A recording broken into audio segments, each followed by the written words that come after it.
politics, when politicians got too close to wealth, too seduced by the notion that deregulated markets would provide the solution, when in fact they have been the problem for those on the lowest incomes. And I can give you a direct example from Greater Manchester, because I have lived the experience of taking a deregulated bus system and putting it back under public control. In the 35 years after the old GM buses was broken up, routes were cut, fares soared, and passenger numbers halved. Is it surprising that that is the result when you hand the control of an essential service to vested interests?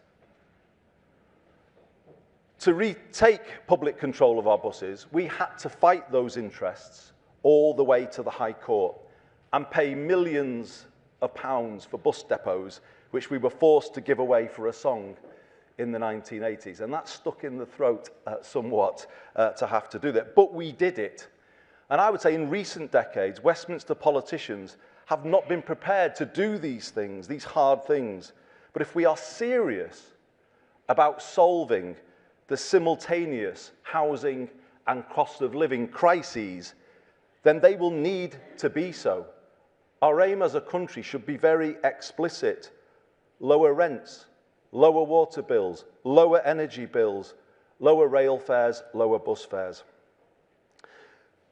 To improve the lives of unsung Britain, the most important thing to fix is housing. It is fundamental. The Finnish have a philosophy of housing first, and I think we need to recapture that. We had it in that post-war era, but we've not had it for a long time. You can't have anything in life without a good, secure home. You can't have good health, your kids can't have a good education. But as we sit here today, millions of our fellow citizens do not have a good, secure home. I was going to say the luxury. It shouldn't be a luxury. It should be a human right enshrined in UK law. Because with a good home, everything is possible. Without it, it must feel like nothing is. So we need to make the housing crisis preeminent in our thinking if we want to support unsung Britain. The post-war government, as I said, understood that, and it is remarkable that so many of the homes it built, including the prefabs, are still lived in today. It shows if you want to do these things quickly, you can do these things quickly, and it's a matter of political will. And I would suggest three specific things. I think we should now, at this point in the life of the government, set a new preeminent target of building 500,000 council and social homes by the end of this decade. It is simply not possible to solve the housing crisis without it. And thank you to that one person at the back. Secondly, we should give powers and funding to councils to purchase compulsorily homes in the private rented sector which are non-decent. You should no longer get the right in this country to rent out a home with the help of the benefit system when the condition of that home harms the health of the residents within it and drags down the whole community around it. Now, that may sound quite a radical approach, but I think that is what is needed.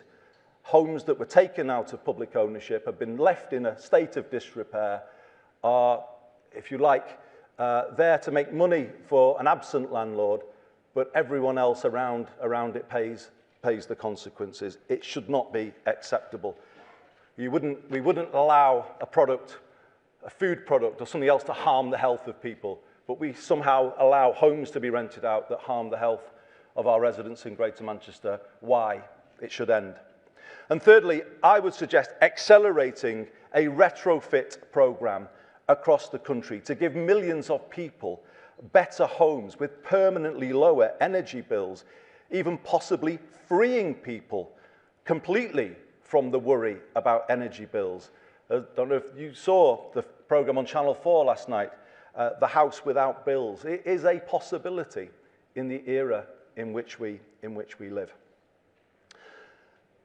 So I believe, with the right action, it is possible for Britain to free itself from the housing crisis and the cost of living crisis within a decade. But it will take a new era of more energetic, activist and interventionist government and a new culture in Whitehall and Westminster. To build this new economy, this is a crucial point, I also believe we must first create a new politics. And I say that having spent 16 years in Westminster, but have since had almost a decade now as Mayor of Greater Manchester, where we do live a place-first approach to politics. We take a long-term view of what Greater Manchester needs. We work in partnership across the parties and with our private sector, with our community and voluntary sector. And you can see the results when you implement a new political culture. You see what comes from it. I would say our national political system is too short-term, too focused on point scoring, and concentrates power in too few hands. Its inherent volatility creates uncertainty in markets. If we are to do the heavy lifting of repairing Britain's essentials, we will need to create this new political culture, one that is more collaborative, consensual, and long-term in its thinking. And I believe that requires electoral reform, number one, reform of the whip system to empower elected representatives over the executive, number two, and thirdly, a reform of the upper house that is riddled with conflicts of interest and speaks exactly to the wrong politics that I started with.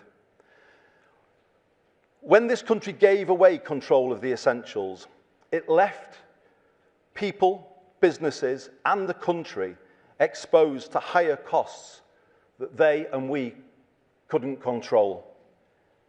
It's hard to control public spending when you have no choice but to chase rents in the private rented sector through the benefits system. Putting these things right will require public investment to bring down public spending in the long run. The National Housing Federation commissioned research that found from building 90,000 council or social homes, the savings to the country would be £3.3 billion recurrent in universal credit. On that basis, the 500,000 homes that I said before I think we should build would save 18 billion. With a new politics, it should be possible to get a long-term agreement on the investment needed to realise these public spending savings. In a more collaborative political system, the markets would have greater confidence and certainty. And Britain needs to find a way of making these long-term public investments, retaking control of those essentials that are so harmful to unsung Britain in terms of finding the way of paying for those essentials. And it needs to be done in a manageable way with minimum volatility. Hence, the need for root and branch reform in Westminster and Whitehall, and a new political culture and a new political system. To be clear about something, I have never said Britain should ignore the bond markets or even blame them.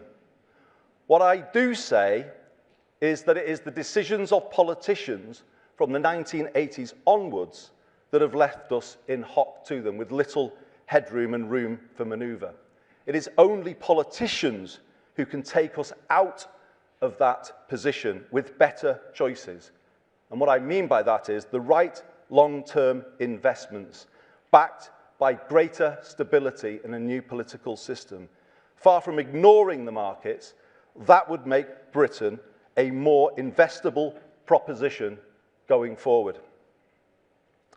So, Ruth, I will close because I'm keen to get into everyone's questions, but I will finish by just saying this. For all of its challenges, I believe this government has in fact drawn a line and taken Britain into this new political era and shown the different thinking required to relieve unsung Britain from the cost pressures it faces. For instance, the decision to renationalise rail is a prime example of that, and I think something the government should talk about more, having frozen rail fares, We now need to start talking about lowering rail fares. That's the benefit that public control can bring.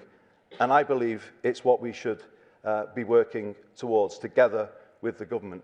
And also bring pace and focus to lowering the cost of other of life's essentials. To do that requires stability.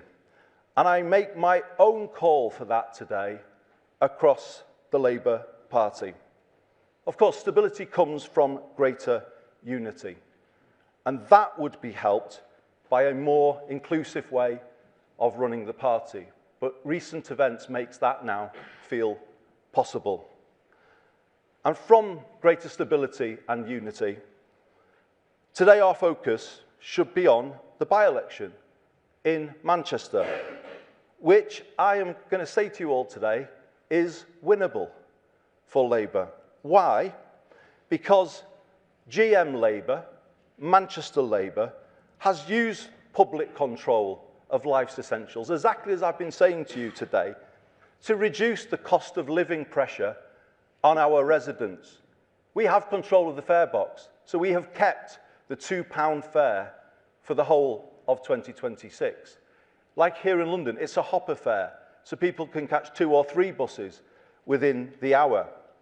In 3 weeks' time, we will remove the 9:30 restriction on older people's bus passes and disabled people's bus passes. We have introduced a new annual ticket through our credit unions, where people who can't afford the upfront cost of an annual can pay in weekly or monthly instalments through a credit union and thereby get the discount of an annual ticket. We are doing these things. And that means we have got an argument to take to people in Denton and Gorton about the change that we make when we build the collective wealth, the common good, and focus on that. And that is what we've done. But to do more, we now need to make that case to do more. And that means a politics of collectivism defeating the politics of division. A politics of division which seeks to pit people and communities against each other. Let me say to you, Greater Manchester's success is built on a complete rejection of that approach. And I appeal to people to reject it again on the 26th of February. We are the UK's fastest growing city region because we are built on collaboration. We are built on partnership. We are built on standing up for each other, right back to the cotton workers of 1862 who refused to handle slave-picked cotton. That is the Greater Manchester tradition that I am proud to carry forward. And we will fight for that tradition because it's the right way to do things. Thinking about the common good, everybody benefiting, everybody supporting each other. That's always been our way. And we will fight hard to make sure it is always our way. And we need to channel the spirit of those cotton workers right now in focusing on unsung Britain, in building a new political culture to take us into a new era where we focus our power as politicians on the people who have least power rather than using the power we have as politicians to give more power to those who already have the most. That politics is bankrupt. It needs to end now. And we need to refocus completely, in my view, on what I'm saying today and carry this new era forward, putting right at the front of our priorities the underdogs of Britain, people who feel forgotten and places that have been neglected. Thank you very much indeed for listening.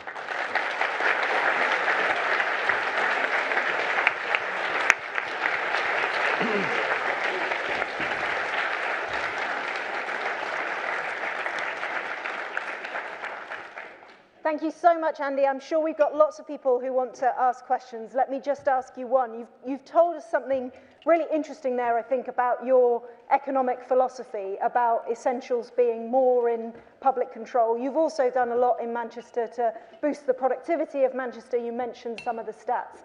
Can you expand a bit more on where you see the public sector working and where you see the private sector working?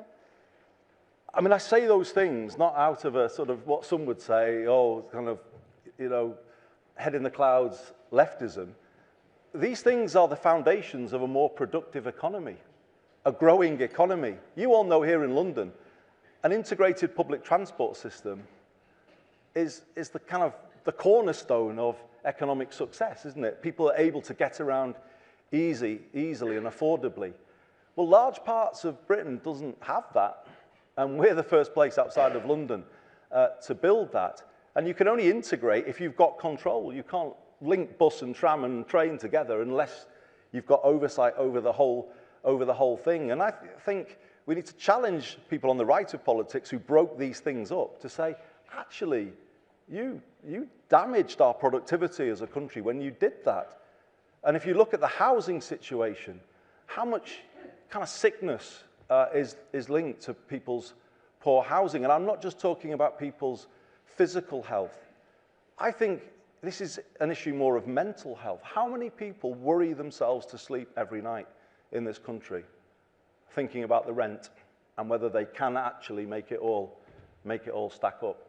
And what impact does that then have on their working life and their productivity the next day? We just haven't focused on these things. And if I remember my time in Westminster, they rarely got a look in. And as I say, it was often quite a glib thing about, oh, we'll promote home ownership for everybody, or we'll promote the car and the motorist.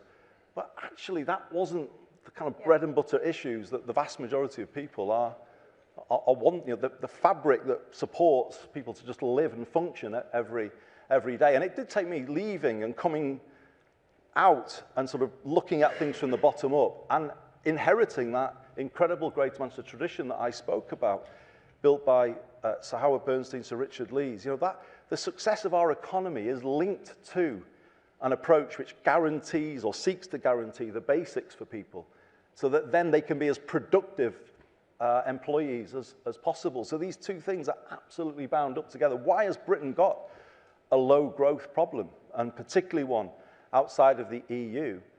It's because I think our membership of the EU masked some of these things.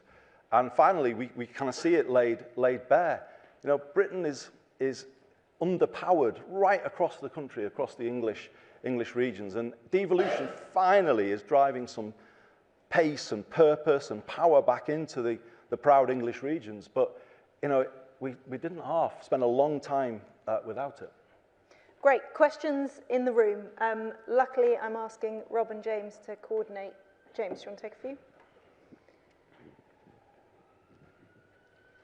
Thank you. Chris Smythe from the Financial Times. You praised some of what this government is doing, but it sounds like you're saying they really need to be an awful lot bolder if they are to solve some of these problems. So is your backing that you gave today conditional on that? And does your appeal for unity imply colleagues like Wes Streeting need to be a bit more subtle in their positioning? I think this is a moment to, as I say, everybody face in the same direction and pull in the same direction around bolder ambitions for certain. And I have said today that I think housing needs to rise to that top of that list, but particularly council and social housing, because that in the end will realise day-to-day spending savings. So, I'm not saying the government was wrong to set a 1.5 million target, but it depends on what homes you build as to whether or not achieving that would actually solve the housing crisis. If you build 500,000 council and social homes, you will put a massive dent in the housing crisis, possibly even release people from it. I know in Greater Manchester, and I think it's probably true across large parts of the country, that we are still losing more council and social homes than we are building every year. 2 of our councils are in surplus, and we have a new target to hit the tipping point of building more than we're losing by 2028.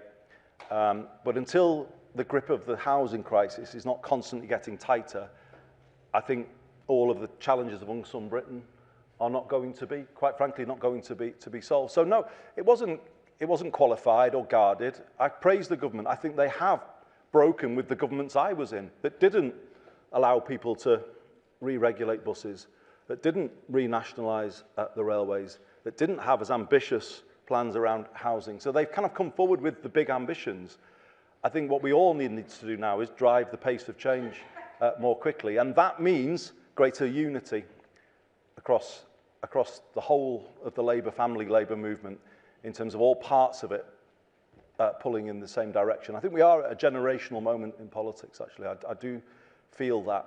I think recent events have kind of really drawn a heavy line under, a political culture that was kind of too close to wealth and power and too distant from the lives of people that we're talking about today. So the government, in my view, should just now, in this moment, lean completely into that theme and work with devolved authorities like the one I lead. And on WhatsApps, I have no comment to make on that. And I think you're completely right on housing, Andy. 1.5 million homes is both ambitious. It's more than we've kind of managed to sustainably build as a country since we had large public sector house building. But it's also, it doesn't move the dial on its own. It takes us back to something like 2021 levels of stock. So where they're built, what kind of homes they are is absolutely crucial. Yeah, I'm not saying completely, No, I get but I think you could chase that and not actually, you could miss the point. Exactly. Because the point is you need to hugely expand the public housing stock, particularly if you want to get the benefits bill down. And I come back to the point I said, we always approach the housing debate in terms of building new homes. Focus on those homes in the private rented sector that you'll know them, you'll see them in your community, completely neglected, unloved, terrible for the residents who live there. Why are we allowing that? I would like to see the reinvigoration of local government. Give them more agency, give them more power, let them go out and solve things like that. Is there a kind of surprise that we live in an era of alienation from politics when people walk out of their front door and see a pothole or see an overgrown park and say to a councillor, can we do something about this? We can't, there's no... Yeah. I mean, national government's treatment of local government under all colours of government is frankly disgraceful. They have statutory responsibilities but are not funded to meet them.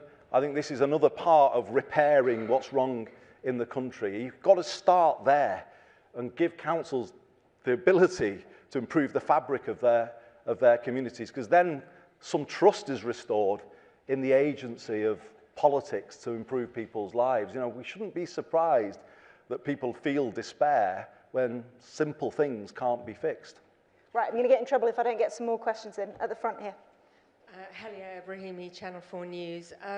You said you wanted unity and stability. Does that mean Keir Starmer has your full support to stay on as Prime Minister? And then second to that, a lot of people feel that this government hasn't delivered for working class Britons. That's why they're angry. That's why Labour is tanking in the polls. How long does the government and Keir Starmer have to change that? Yes, he has my support. The government has my support. And they had my support when I put myself forward for the by-election. Because, as I said at the end, I think you can't take it for granted that the politics that I'm speaking about gets to do what I'm saying today. You have to take on a politics that is seeking to do something very different and break up what has underpinned Greater Manchester's success. So I do feel we're at a crucial moment. It is absolutely right that people give the government stability in this moment. I don't agree with you that the government hasn't done anything to support, as you say, working class Britain. I reference things that we are doing with the government support in Greater Manchester.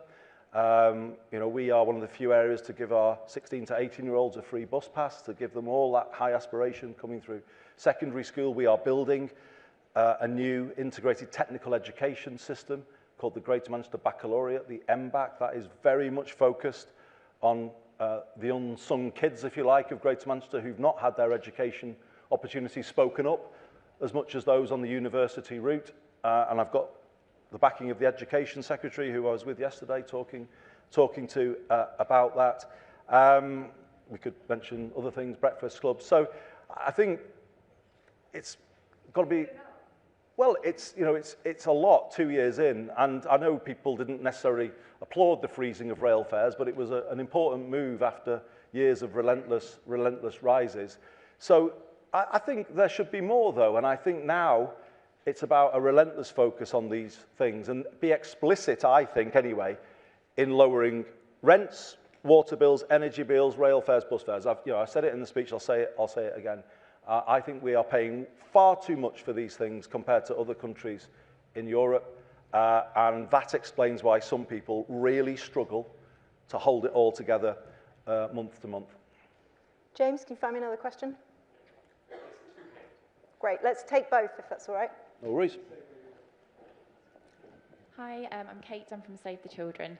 I wanted to ask what structural barriers you think you're facing from Westminster to be able to do more to deliver for children, particularly children living in poverty.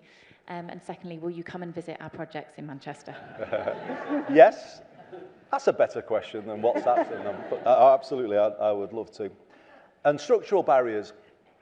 I still think there's a sort of a disconnect in the Whitehall machine around poverty. And it's great, obviously, the lifting of the two-child rule, and that will have a huge impact on kids in Greater Manchester. However, I see a homelessness strategy before Christmas, which was very good, but I also see the freezing of local housing allowance. I mentioned in the speech the government having to chase rents through the private rented sector, and it leads to them constantly freezing local housing allowance. But what does that do? That makes families homeless because the gap between their income and their rent is too big. And today in Greater Manchester, there are around, you'll know these figures as well, I think 6,500 kids in temporary accommodation. I mean, that is shocking, isn't it, in this day and age in Britain. And across the country, I think it's over 100,000, isn't it? And it's those kind of things that we should be very focused. When I say fixing the housing crisis, priority number one should be to get those families out of temporary accommodation and do that quickly. Because actually, it doesn't work for anybody because the councils have to pay for that temporary accommodation and they don't get a budget. They have to find that somehow as an unfunded pressure. So it's why I say, national government really doesn't focus enough on local government and what its decisions do to local government, and particularly what those decisions mean for child poverty in places like Greater Manchester. And I think we need a join up of all of those things. And you can only, if you want to stop chasing rents in the private rented sector, build more council homes, take more homes back out of the private rented sector into the public stock. That's what we're trying to do in Greater Manchester, but we would want to move much faster than we are able to. Should we take the question that we promised? Thanks.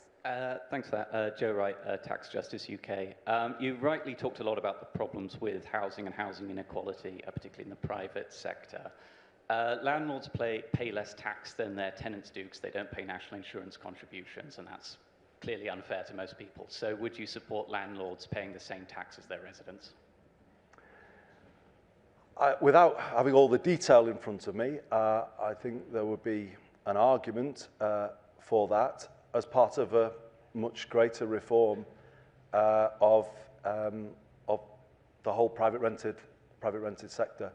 I do think we just need to focus on this crucial question of housing standards and rents, and not allowing a situation to persist where you have thousands of homes in Greater Manchester, some say even up to 30% of our private rented stock being beneath the decent homes standard. How have we just allowed that to kind of happen?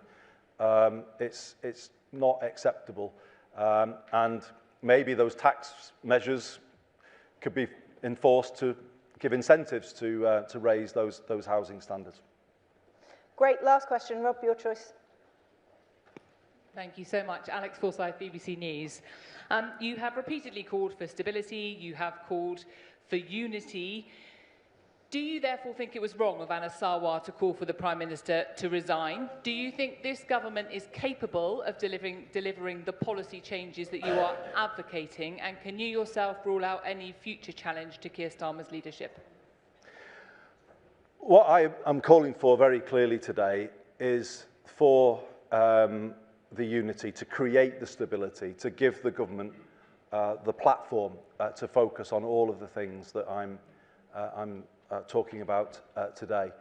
And, you know, I think we've got to get away from the kind of sense that everything is a challenge. You know, I put myself forward, but I was saying I spoke to the Prime Minister, spoke to the government, you know, we need to get a strong sense of a stronger team again than there has been in recent times. And that, I think, is what needs to come from this. We need to sort of dial down all of this constant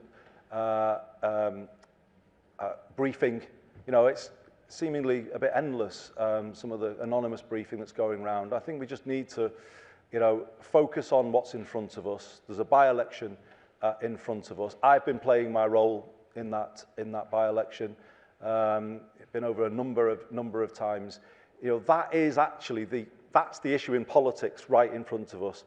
The politics of collectivism versus the politics of division, and it's that stark. And my view is you've got to focus on stopping that now. I do not want that politics to get any toehold or foothold in Greater Manchester. And honestly, I'm here today to speak about that and focus on that, because that is the challenge in front of us right now. And everything else is noise in the background. Let's be proud of what this government has already done, and it has done many good things. I am very proud of what Greater Manchester has done to improve the lives of people in Gorton and Denton. And there are real, tangible things that we can point to. You often go to a by-election and people say, oh, not done anything around here, there's no difference. Well, they can't say that because we've made a big change in terms of public transport.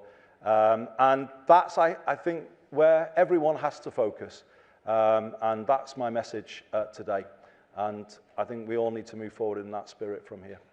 Thank you, Andy, and I think that very much chimes with what we wanted to do with today's report and today's conference, which is to focus exactly as you say on the people in the country who don't have as much political voice, who don't have the resources to fight for that voice, and who have had a very poor experience over the last 2 decades. It's been wonderful to hear some very practical ideas through our panels to add to the recommendations in our report as to what could have been done. It was wonderful, Andy, to have such a thoughtful speech from you about how these issues could really be addressed with more boldness. I was just going to make one final point, if I may. Sorry, I know you were wrapping up. Right. But, I was told I had to finish on time, Andy, but I've got as much time as you like.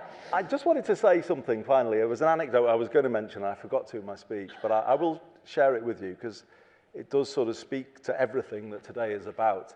I can see Lord Willits with us today. He'll remember the late but very great Paul Goggins, who was a Member of Parliament when we were both in the House. And Paul was the MP for Wythenshawe and Sale East, if you remember him. He was my mentor when I arrived in 2001. Paul, for those of you who knew him or anything of him, was just dedicated to the underdog. You know, he'd always be raising issues related to the treatment of prisoners or, you know, families in the position that we were talking about before. That was Paul. When I came into Parliament, I remember he said something to me very early on that I've never forgotten. He said, the point of being in here, Andy, is you've got power and you should use all of it, every bit of it, for people who have little power or none at all. But what you will find is most people in here are using their power for people who've already got too much. And the truth of what he said became more and more apparent to me during my time in Parliament. And I do just finish on that, and I just encourage you to think about that and from what you observe in politics. I think we've had a political culture that hasn't served the common good for quite a while. And I'm not making this a right and left thing. It's been there in all parties. And it hasn't served the interests of unsung Britain. And I just think Britain needs to really refocus in this moment. It is a generational moment. If we're not going to rethink things now, then when are we going to do it? And I do come back to it. We have to rethink the whole way of working of politics. The power in too few hands in Whitehall and Westminster creates that situation where the manipulation of power by vested interests works against the common good. And we've just, in my view anyway, I'm giving you my experience, I have seen that far too much in my political life. And I believe strongly now we need electoral reform, political reform, the replacement of the House of Lords with an elected Senate of the nations and regions. We need root and branch reform across Whitehall and Westminster. And it's only by a new politics will we start to build a new economy. I don't think you can do one without the other. Great. Well, thank you so much to Andy Burnham for joining us today. Thank you to all of the panellists. Thank you to you for coming. And final thanks to the Resolution Foundation team, and particular to Alessia Jones, who has organised today's conference so fabulously. Please do feel free to stay for a little bit and mill around. It's a fantastic group of people, but thank you very much for joining us.